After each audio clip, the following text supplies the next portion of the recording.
I'm allowed to look at something and say, interesting. Now, I know there's a lot of people who are saying, well, yeah, they said in the transcript, they testified that the inside of the snap was swabbed. Well, yeah, no shit.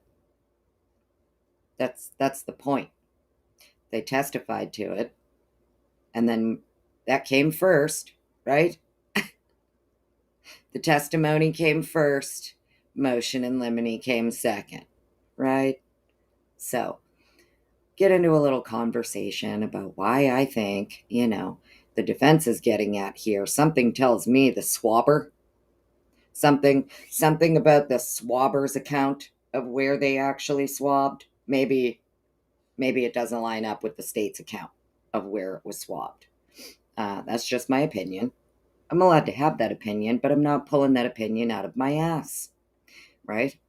Um, it's not something I'm just, tinfoil hat conspiracy theory, maybe. No, it's in their own footnotes. It's in their own footnotes.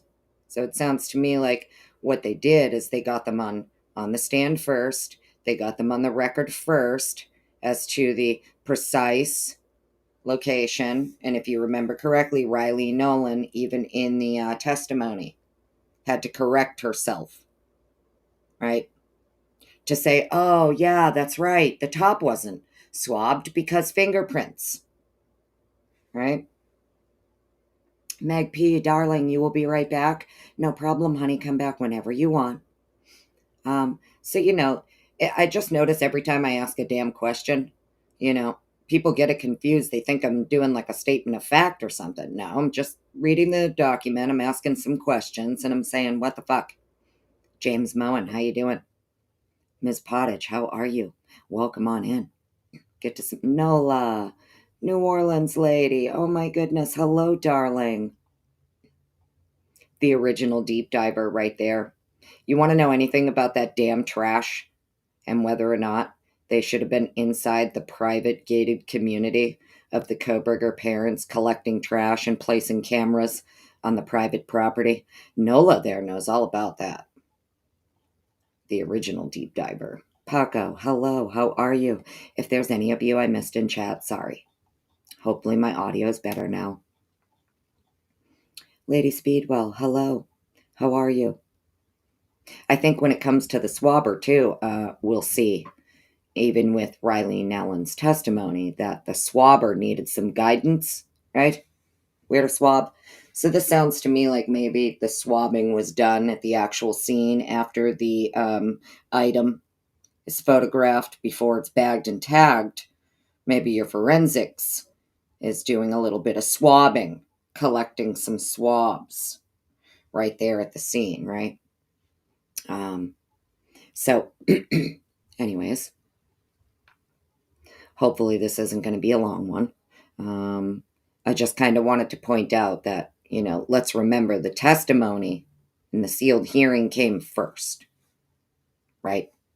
So that's kind of the point that, yes, they're testifying these precise locations of the sheath were swabbed and X, Y, and Z were found. Correct?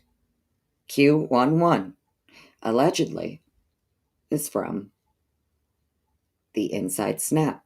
That's what was testified to, right? So, Batsheet, hello. Quality Emerald, hello. Welcome on in, everybody.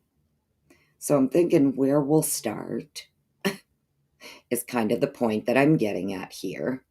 When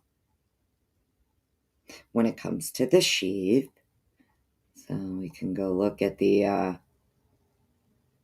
where do I want to start?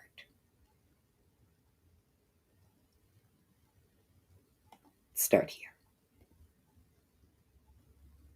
So, the whole reason I asked the question and even posed the question, was the snap ever swabbed at all, is because right here in footnote 3, so footnotes 1 through 4, right, are very interesting because we're talking right off the rip relevant facts and you're just getting footnote upon footnote here, right?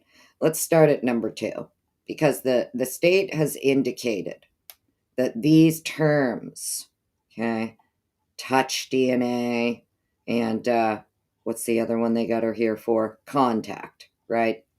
Touch and contact. Those have implications. You're trying to assert this person touched or contacted the item. When we all know, when it comes to transfer DNA, especially 0.168 nanograms of DNA, that sounds like classic secondary transfer. Now, footnotes. The whole point of why the question is being posed is because after you get Matthew Gamet, Riley Nolan, testifying about XYZ with the sheath, we're swabbed, blah, blah, blah, what was taken. Okay, I don't think we need to go through the whole damn transcript again. If you do need to go to the transcript, refresh yourself, go look at Riley Nolan's testimony, go look at Matthew Gamet's testimony, go look at the other one there. Leah Larkin also gave testimony, if I remember correctly, regarding this shit too. The purpose of today's live is for this right here. Footnote 2.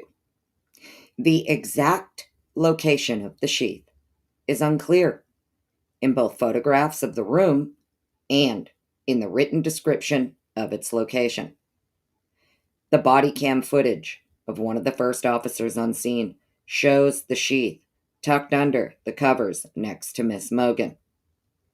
Footnote 3. While item Q11 was tested for DNA, it was never subjected to standard biological testing for the presence of blood or saliva. In one exchange of emails, Riley Nolan described the swabbing as being of the leather strap and internal metal area of the snap. The snap itself may not have been swabbed at all for DNA. The defense has no ability to retest based on the fingerprint process on the sheath. Footnote 4. The other 2 male profiles identified in the ISP lab reports as unknown B and unknown D were never ran through CODIS or subjected to IgG testing. The defense has never received an explanation as to why these 2 male profiles were not further investigated. So, in my opinion, what it looks like happened here is they got Riley Nolan on the stand to talk about swabbing, where it was done. First, she said it was on the top portion of the snap and the internal, and then she had to correct herself and say, no, my bad. Top was never swabbed. And here, Becca Barlow's saying, actually, the snap itself may not have been swabbed at all. Now, the reason I posed the question, if the snap was never swabbed at all, for example, they have the swabber's notes, everything the swabber did, and the swabber is saying they were told not to touch any part of the snap inside or out because it was going to be used for fingerprinting, then where did you obtain the 0.168 nanograms of his DNA? Oh, Beckles, darling, it's right there. Motion in limine number 6 regarding Riley Nolan and reference to touch and contact DNA. Good morning, AR. How are you? So, there you go. Thanks, Fitzy. She's got it right there. Good morning, AR. So when I posed the question, if the snap was never swabbed at all, it's not because I just made that up in my brain. It's right there in the document. I didn't write this document. These are not my words, right? The reason I posed the question is because if the defense team here has notes, reports, testimony from this swabber claiming that they did not touch any portion of the snap because they were told not to, that it was going to be preserved for fingerprint analysis, then you could not have obtained his 0.168 nanograms of DNA from the inside of the snap, right? Just throwing that out there.